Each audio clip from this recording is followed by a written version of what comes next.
Heptapagon is the Greek name. It means 7 springs. I'm sorry to interrupt, but I think we may be having some issues with that microphone that you're using. I'm going to put this here as a secondary one if you want to use it. Well, let me just hold it. Thank you, Peter. Handheld, but it's... Let's turn this one. Oh, isn't that nice? Let's turn this one off. Thank you, Peter.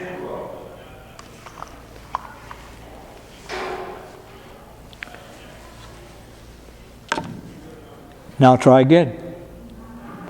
Have you learned Heptapagon yet? Or Tabqa, as it's called now, is the place we spend some time in the Galilee region. In fact, we'll be staying in the Galilee region for a while. And it's important again today for us to get in hand the size of the Galilee region. If we talk about the strip cities of the East Coast and the West Coast, how you go from one city to the other and you don't know that you've left one and entered the other. So it would be around the Sea of Galilee to a large degree. They were like a strip of villages and communities on the east shore and the west shore. Jesus is most active on the west shore, but he spends some time on the east shore as well. But the villages and fishing places are aided on the west shore because of the Via Maris, the way of the sea that goes right up alongside that, right through that region, right through the village of Capernaum. So that not only was there the industry of fishing, there was also the industry of trade. There was also, as we said last week, the issue of new ideas, because when people come from other places, they come with different religions and different ways of thinking and different politics. And so the Galilee region gets somewhat watered down from its otherwise Jewishness, particularly on the west coast. The Via Maris doesn't go down the east coast, so there would be less of that kind of input. So this is a verdant area as far as plant growth is concerned, but a very vivacious area in travel and in culture and all the rest. The Sea of Galilee itself is not a sea at all. It's not even a self-respecting lake. There are a total of 64.4 square miles of water. That's not very much, geographically speaking. The sea is 12 miles in length and 8.1 miles at its widest point, but it's only wide at a very small section of the sea. It comes down to a point at the end, goes up to a point almost to the north. So you've got 8.1 miles at the widest point, 12 miles in length, and 33 miles to walk the whole thing. You can easily, today, drive around the Sea of Galilee in an hour, and 3 traffic tickets, because there's it does wind and zigzag a bit, and so yeah, you could do it in an hour, probably an hour and a half is better. It's also the lowest freshwater lake on Earth. It is 686 feet below sea level. So if there were a huge wave on the Mediterranean Sea, the whole region of Galilee would be buried. And even though it's this small, Flavius Josephus, the first century Jewish Roman historian, tells us that on any given period there could be 230 boats working this lake regularly. I didn't do the math of how many boats that is per square mile, but it's a lot. And probably they weren't all working at one time, though they were there. While the Galilee is a freshwater lake, it is the lowest lake on the face of the earth, because the Dead Sea, which is also a little more of a sea and a little less of a lake, but it's now in 2 sections because it's drying up. And I don't have time to go there for all those reasons, but at any rate, It's the lowest fresh water body on the face of the earth, second to the Dead Sea. But the Dead Sea is salty and tremendously mineral laden, so the Dead Sea becomes the Sea of Galilee becomes the lowest sea level lake on the fresh water on the face of the earth.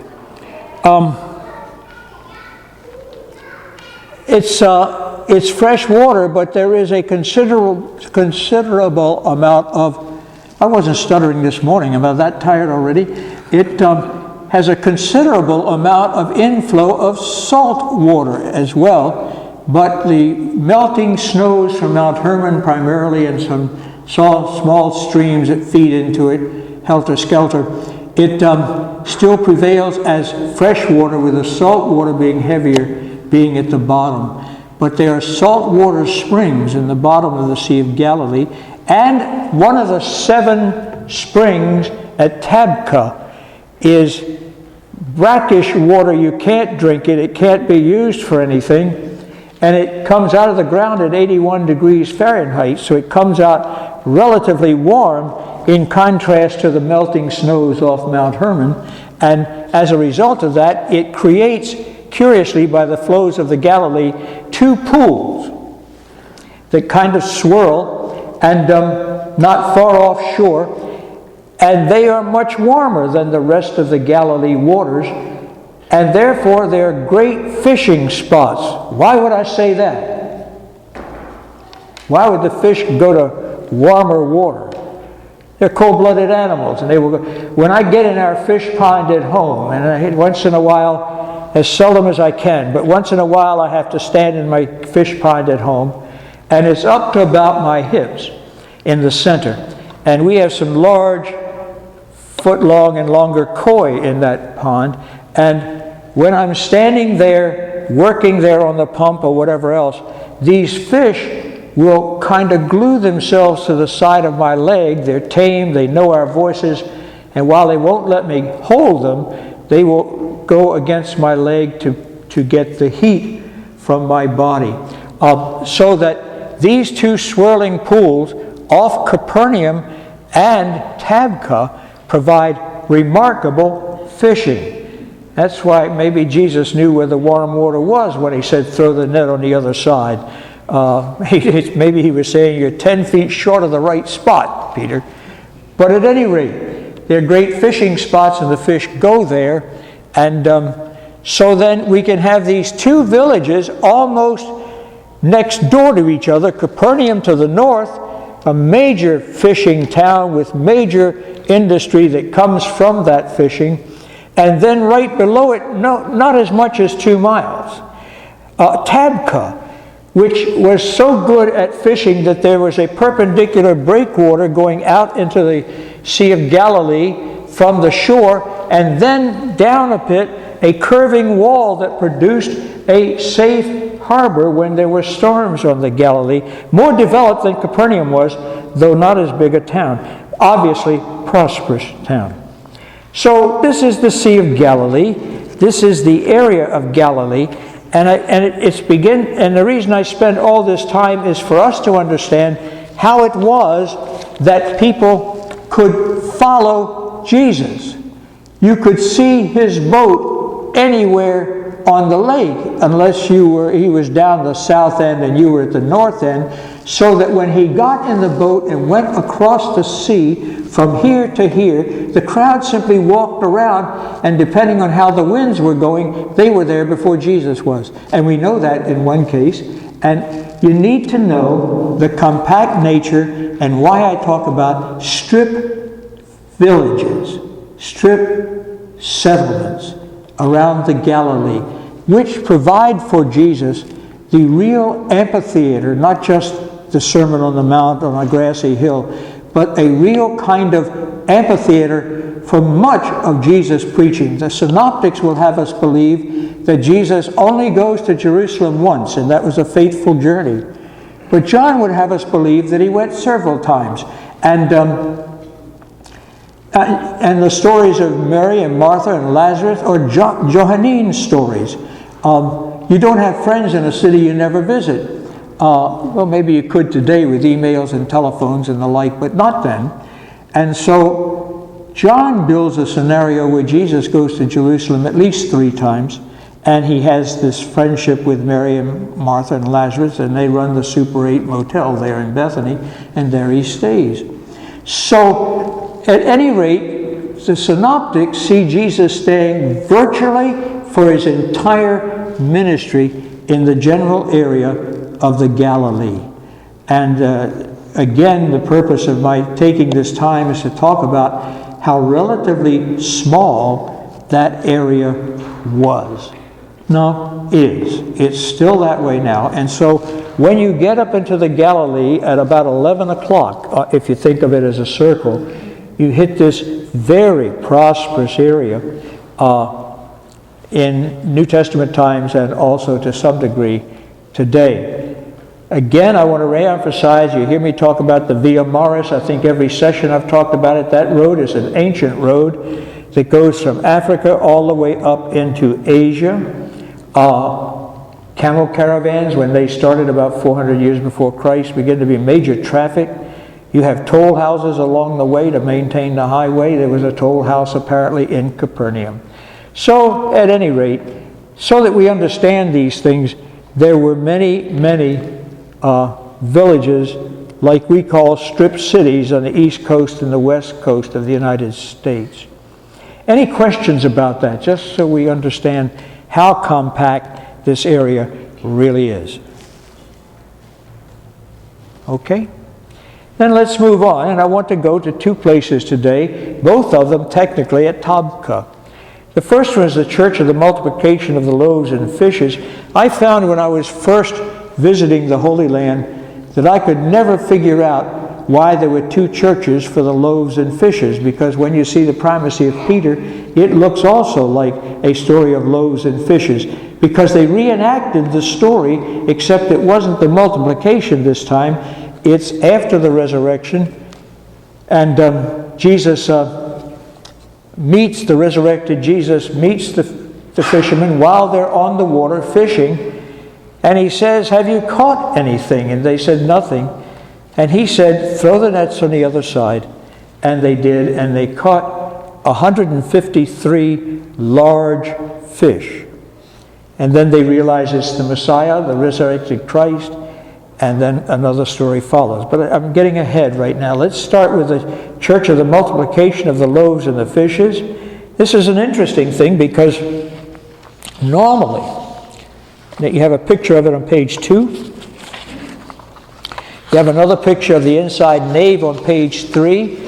And if you look at the altar at the very front of the nave with the huge circular candle-laden chandelier, under that altar is the terrazzo or mosaic floor, rather, that you see on page 1.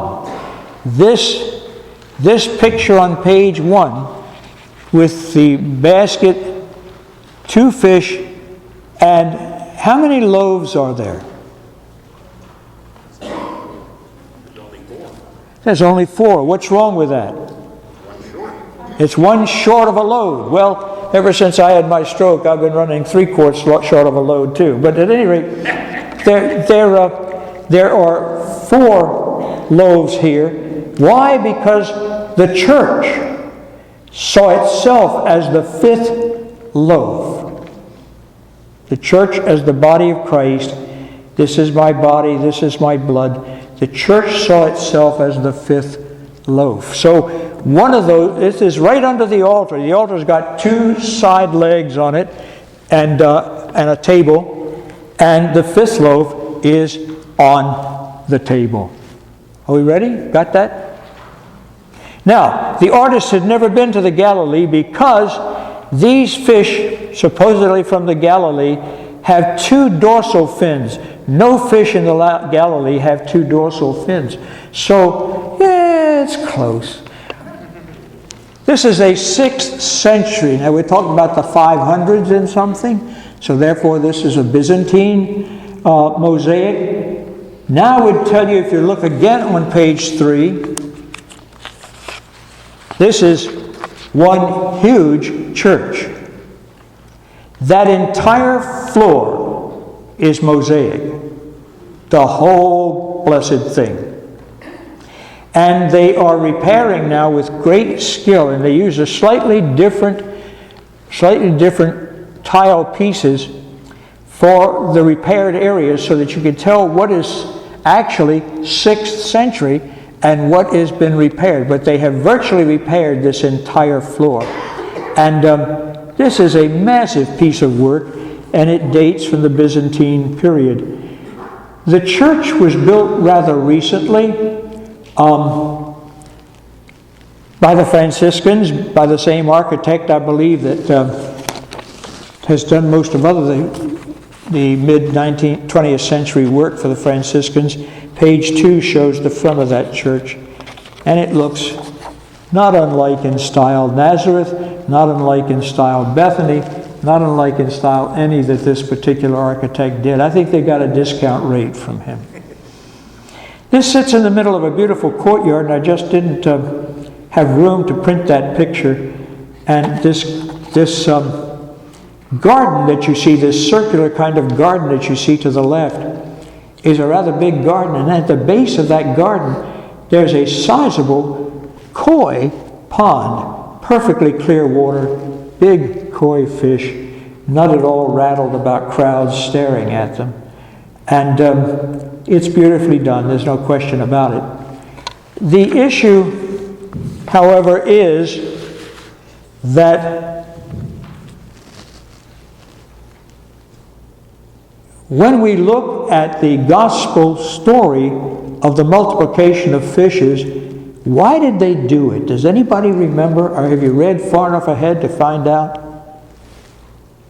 Why did Jesus feed the 5,000? Or as Mark says, the 4,000 and the 5,000. That's a total of 9,000, but if there were women and children, who knows how many there were. Why did he do it? The intent of the disciples was to get on a boat on the Sea of Galilee and find a quiet place to rest. And so they went to a lonely, quiet place to rest. But the crowd followed them. As Matthew tells the story, Jesus says, I have passion for the crowd because they've been with me 3 days. Well, they weren't in the boat with him. The boat wasn't that large.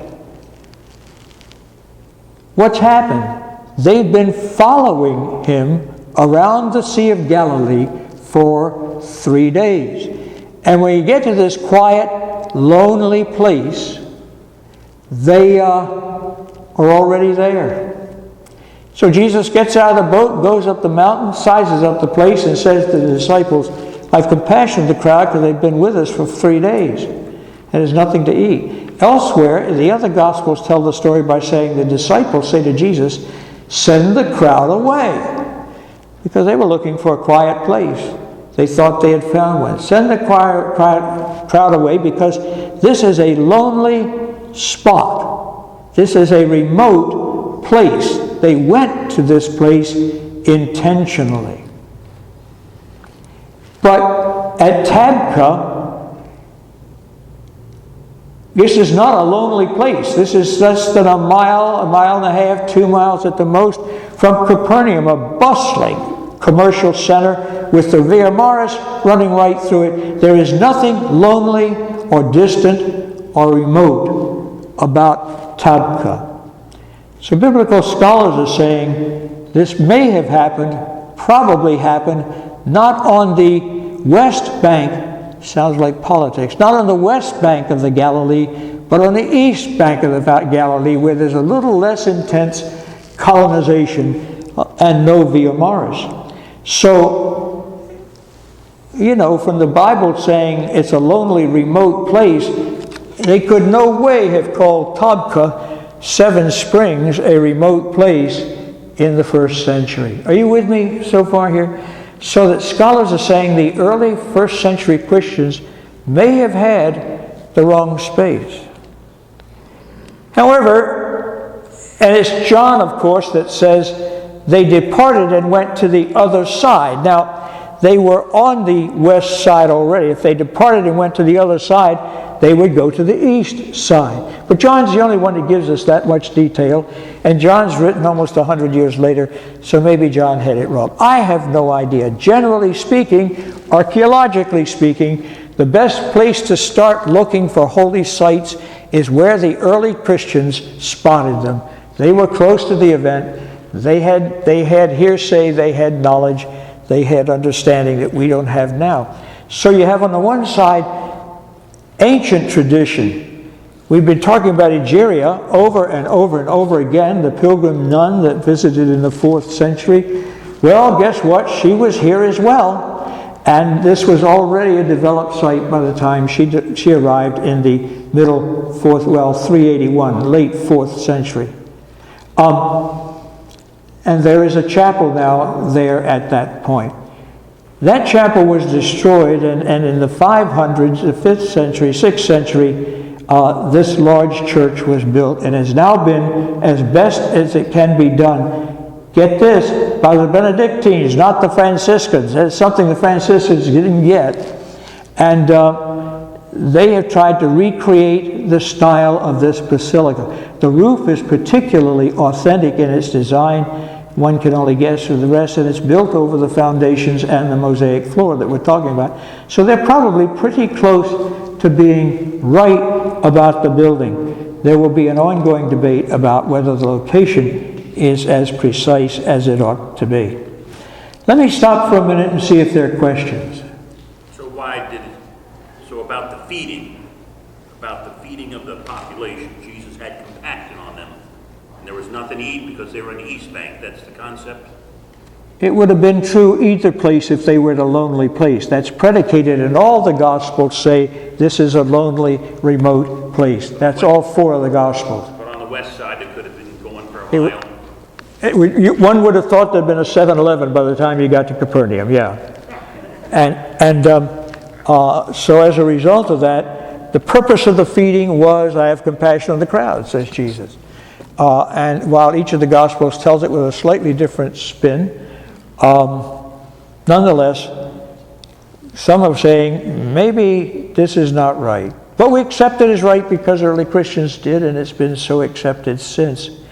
It was vacant for a long period of time after the Islamic arrival, and after it became part of the Turkish Ottoman Empire, it became virtually an Islamic town. For example, a 1931 census done during the British Mandate, the 1931 census said the village of Tabqa had 53 occupied houses, a population of 223 Muslims, 21 Christians, and 1 Jew. So it could not have been a Jewish or a Christian center by that time. Other questions? It's a marvelous place to go. It's a lovely spot. As tourists are these days, they deeply appreciate its well-equipped gift shop. And photos are available. They don't like you to take photos because they'd much rather sell them to you. But this, on the first page again, this picture of the basket of loaves and the 2 fish is tremendously popular. You can find all kinds of Hebron glazed pottery with this design on it. It was known, appreciated, and is a very popular symbol that virtually all pilgrims to the Holy Land have seen it. How many here, for example, how many here have seen this mosaic? Yeah, lots of folks have. And if you didn't, it was probably because you were so tired you got a Coke and stood outside and didn't go in. Because at that point, there is so much that happens on the Galilee. Next week, I'm going to take you up the hillside of the Galilee and show you the amazing architecture of 1st, 2nd, and 3rd century synagogues that's replicated all over the Galilee. And some of those have been, like Capernaum, which we saw last week, have been restructured.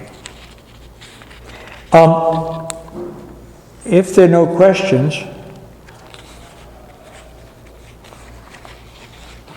I can't believe I did that good a job of explaining it. Or you're so confused. Sometimes it's like the teacher who asks how much is 2 and 2 and nobody even raises their hands because there's got to be a trick. Now you're getting it. One loaf short, you know what you said? Yeah, one load short. One loaf of bread short. Okay. We move then to the Church of the Primacy of St. Peter. I call this the Church of the Supreme Disappointment. Because even though the Franciscans did it, and they did it in 1933, they must have been broke. Because again, look at the Benedictine church on page 2. And all the Franciscan churches look very much the same in that era of 1950s design. But this church is built out of basalt stone.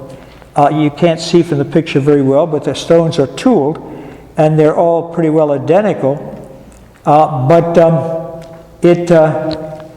It's called also the Church of the Primacy of Peter, and I would expect then to see a multi-spired cathedral with a carillon of bells and all this kind of stuff, because Peter's the big cheese in this whole operation. And instead there's this little kind of chapel. Look at the picture closely at the bottom of page 3. When I started going to the Holy Land, which was in the 70s, water of the Galilee came up to the second step, so that you walked out of this side door, down the steps for the baptismal rites that would take place there. The Sea of Galilee has shrunken for 2 reasons. I'll talk about that in a moment, and it's not in your paper, so listen up. For 2 reasons. These stones that you see in a line down at the bottom of the gravel here are actually the remnants of 12 stones that are first mentioned in the year 808, and they are considered to be thrones of the 12 apostles. That's where they come from. I thought for lots of years that they were part of a structure we just weren't being told about, but that's what they're supposed to be, and they're mentioned in 808 CE. This 4th century foundation lasted longer than any of the other churches. It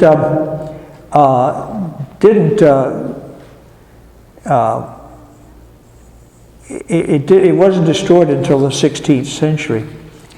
And then it was in 1933 that it was rebuilt by the Franciscans using the foundations of the original church.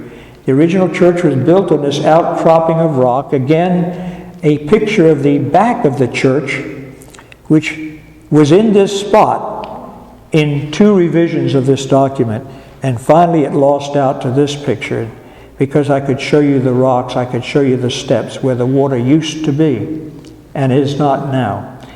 The back of the church, you can see this huge outcropping of rock upon which this church is built. This is not a built-up platform. This back part of the church under the spire is rock, solid rock, as you see the steps cut out of the rock and the gate there to prevent them. I decided there was more information here, so the picture of the rock cropping out in the back of the church lost out. I call it the Church of the Great Disappointment, because I'd expected, when I saw the Church of the Primacy of Peter, that this would be a remarkable structure, bigger than, more grandiose than those of Lazarus and even the church in Nazareth. This would be Peter's place. It is believed to be the place where Jesus met where the resurrected Christ met the disciples fishing. While I questioned a half a mile south down the road as maybe belonging on the other side, I think the biblical witness to this site puts it just about where tradition has it. Let me say why. The disciples were told in one of the Gospels to go to Jerusalem and they would see the resurrected Christ there. go to Galilee, and they would see the resurrected Christ there. They first met him, of course, according to the Synoptic Gospels, in the upper room twice. First night, they all met him, but Thomas wasn't there, so a week later, Thomas is there. And we know that great story, Thomas, stretch forth your hand and place your finger in the nail holes and thrust your hand to the side, and do not be faithless, but believing. And Thomas says just an expletive almost, my Lord and my God. He never said to reach out. First two appearances. Now, there's also the appearance to Mary Magdalene and the guard. So there are other appearances, but to the disciples, the first two. The third appearance in John's Gospel, the 21st chapter, is the appearance along the lake. Peter, after these two appearances, you can't pick up the phone and call the risen Lord. He shows up when he wants. The doors can be locked and everything else, but he'll show up if he wants to, but you can't reach out, you can't call him, you can't go to where he lives. He is the risen Christ. So Peter finally says, in the emptiness of that period in their lives, Peter says, I go a-fishing. It was what he knew how to do. So, the other disciples say, we'll go with you. It's what they knew how to do too, at least for Peter, James, and John, and Andrew. So, they go to Galilee as they were instructed to do. They go fishing. Apparently, they never sold their boat. And they're catching nothing. It's an old story. We've heard it before in the Synoptic Gospels. And this stranger appears on the beach and says, have you caught anything? And they said, no, not a thing. And he said, throw it on the other side. And the net didn't break. It was filled with these huge fish, 153 of them. Some people say that was the number of nations there were at that time. And the number of what? Nations. Nations. N-A-T-I-O-N. I should hold this closer. Yeah, nations. Gotcha. So that we can lose a lot of time on that. I don't want to talk about whether it's 152 nations or not. That's a whole other story. But then Jesus said, bring some fish. He's already built a charcoal fire. And by the 9th century, this church was called the Church of the Coals. And I thought, man, that's the wrong direction. This was supposed to go up, not down. But it was because of the charcoal fire Jesus supposedly had already built for the fish he told him to bring from the boat. So it's little, but why do I say this is the right place? First, it's Galilee. Where would they have gone if Jesus said, go to Galilee, and the angel said, go to Galilee and he'll meet you there? Where do you think they would have gone in Galilee? It's a small place, but it's a really large place. You want to meet somebody. Where would they have gone? Quickly. Okay, let me get out last week's paper. What was the city, what was Jesus' own city, to quote the Gospels? Capernaum. Capernaum. So where would you go to find the resurrected Jesus? If you were in Jerusalem and you were told to go to Galilee, you go to Capernaum. That was where he printed his newsletter that he sent out and everything. I mean, it was his headquarters. And so they go to Capernaum, and what did I say? This site is just a mile or so. In fact, the site of the 7 springs are believed to have been the agricultural fields that supported the grain that Capernaum grew. So, they are in, essentially, the suburbs of Capernaum along the sea when Jesus approaches them. Very believable. Right spot where they were told to go. The whole 9 yards. So, early tradition has this is the place where they had to catch a fish and so forth. The site is what it is because they recreated what they think was the 4th century site. Look on the next page, page 4. Here is the inside of that church. It's not very large. You see the outcropping of rock. And the nave is about 3 windows deep behind us, as we saw from the picture. The outcropping of the rock is called the Mensa Christi, the table of Christ. The Mensa Christi. And it's believed that there he would have built his charcoal fire, and there's where they would have had breakfast. And you can't see much here, but look at the lower left side and the right side of the chancel area, as well as behind the chancel, and you will see it is built on another foundation all the way around. So what they've done is replicate as best they can the 4th century church or chapel. It's called the Mensa Christi Church, or the Primacy of Peter. Mensa Christi, the table of Christ, because of the rock there. I think the altar was a later addition, frankly, but the rock was there. And there it's thought they had breakfast. Now, at this location, Jesus has an agenda. What is Jesus' agenda at this location? Just proving the resurrection a third time? He has some important business to conduct. Let me take you back to before his arrest. Peter said, I will never forsake you. I will die with you. I'll never forsake you. And Jesus said, Peter, the devil has argued with me for your soul. But I have done battle with the devil, and you will prevail. But before the cock crows, you will deny me 3 times. Peter vows and declares that this is never going to happen. But Peter turns out to be the only disciple that follows the soldiers in the crowd to the home of Caiaphas, where the Sanhedrin has been called into session, which is illegal. They cannot meet at nighttime, but they did this time. And they're at the high priest's house.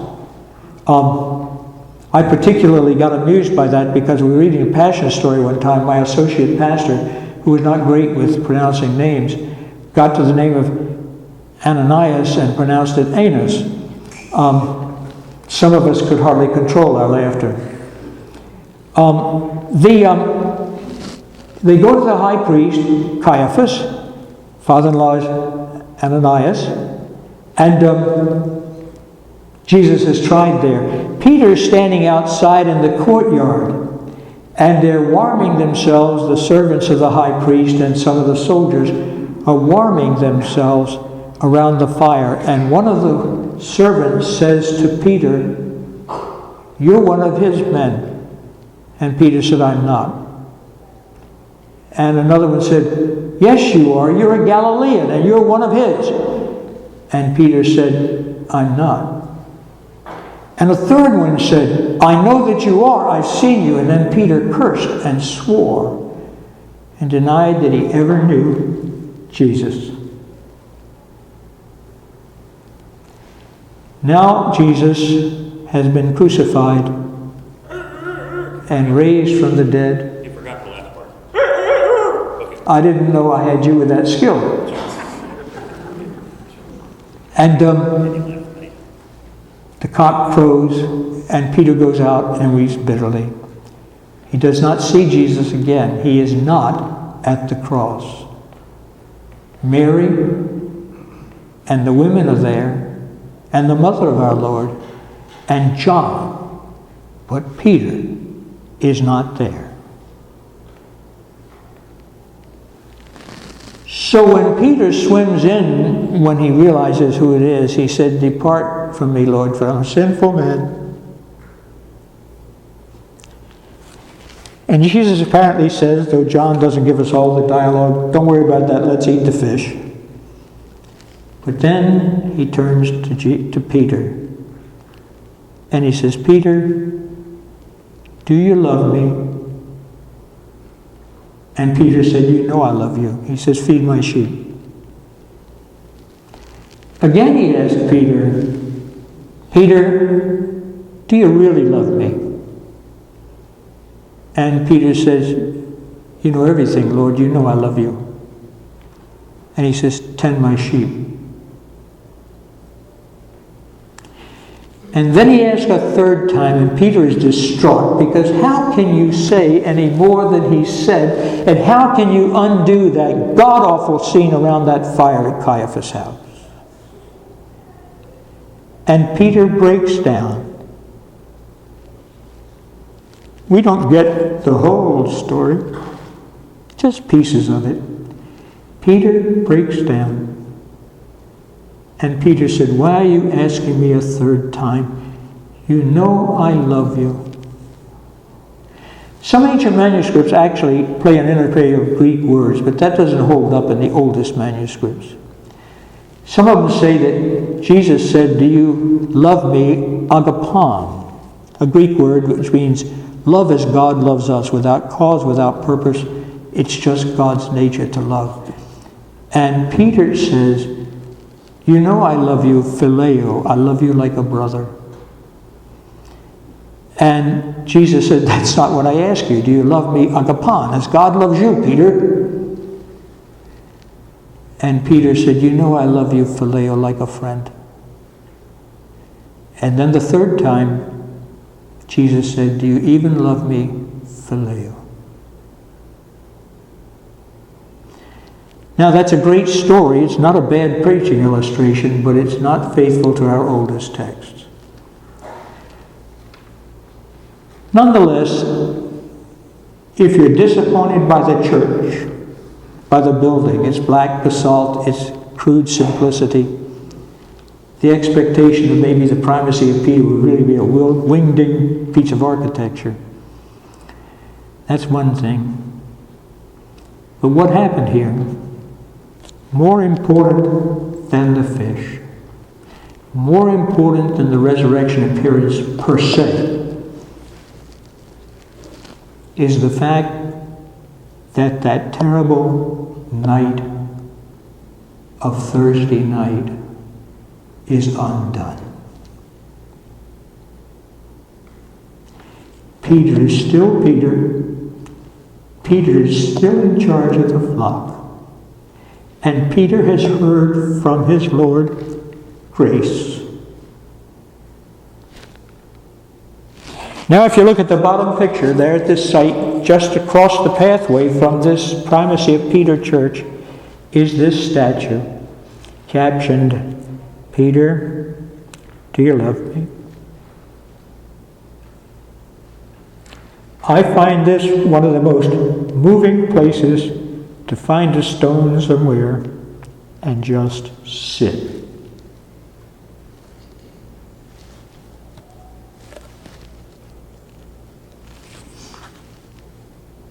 Now we've seen two places today. Archaeologically, I've talked a little bit about what the biblical base is. I've talked about what we know, what was there, and what's there again today.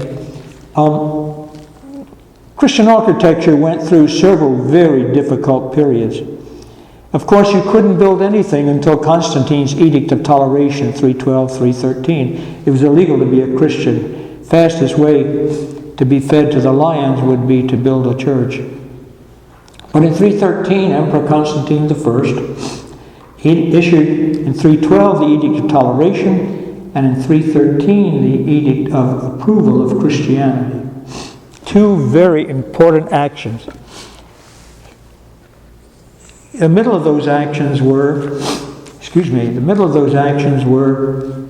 a great victory that Constantine won, because he had had a dream, and in the dream was this cross, and under the cross were the words, "In hoc signo vinces," in this sign you will conquer. When the battle was done and Constantine had prevailed, the Edict of Toleration was passed, and then a year later, Constantine finally was not baptized till the end of his life, when something must have scared the daylights out of him. But he was very much involved in the life of the church. But then some people say Augustine wasn't baptized till he was elected bishop too. So the parochial patterns were a little different in ancient times. But Constantine, of course, called the Council of Nicaea in 325. We on festival occasions use the Nicene Creed. And current histories are saying that Constantine was so unhappy with the ending of the second article of the Creed that he came and virtually dictated to the Conference of Bishops what he thought it should say, and his dictation prevailed. So what we say today may be exactly the words of Constantine more than the Council of Nicaea. Excuse me. What else can I say? I think that pretty well. Let me stop for questions. Yes, Nancy? Thank you for retelling the story of Peter. I never connected it like that before, the way you connected it. These churches that they rebuilt, do people worship in those, or are they... Yes. In fact, the Mass was celebrated here at this church by now Saint Pope John Paul II when he visited the Holy Land. Do they worship? Yeah, in fact, frankly, all through the grove of trees where the seven springs spring, there are worship spaces, and you can do a communion with pilgrims there. And very often Catholic parishes, they got an inside phone call number or something, but there must be on the site, including the church, there must be on site 10 or 12 worship spaces. And the services that they do at the church, what are they, non-denominational, or are they Catholic? I'm sorry, the services they do at the church, what? Are they Catholic or non-denominational? Well, if I do it, it's Lutheran. I'm free to do services there, as are other clergy. If the Catholics do it, they're Catholic. And they still are by way far the largest crowd in the world, so they're more often there than we are. But yes, we're free to do that.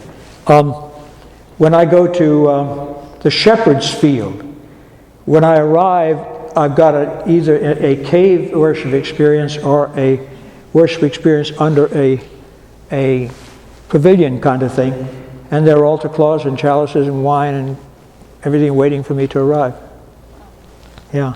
Even a stole folded and waiting for me to use. Yeah, done by the Catholic overseers of that, by the Franciscan overseers of that area. Then I visit the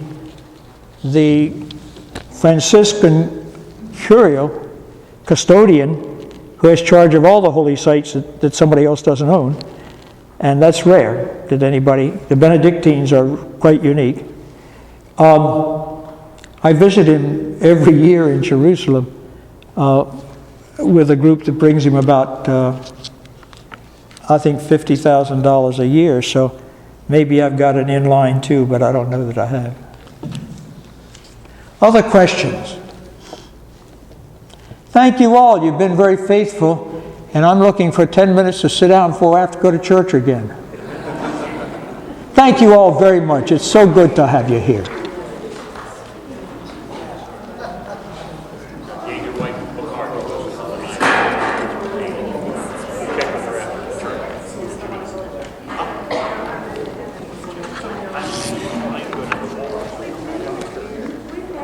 I didn't get a chance to greet you after church, but thank you so much. That was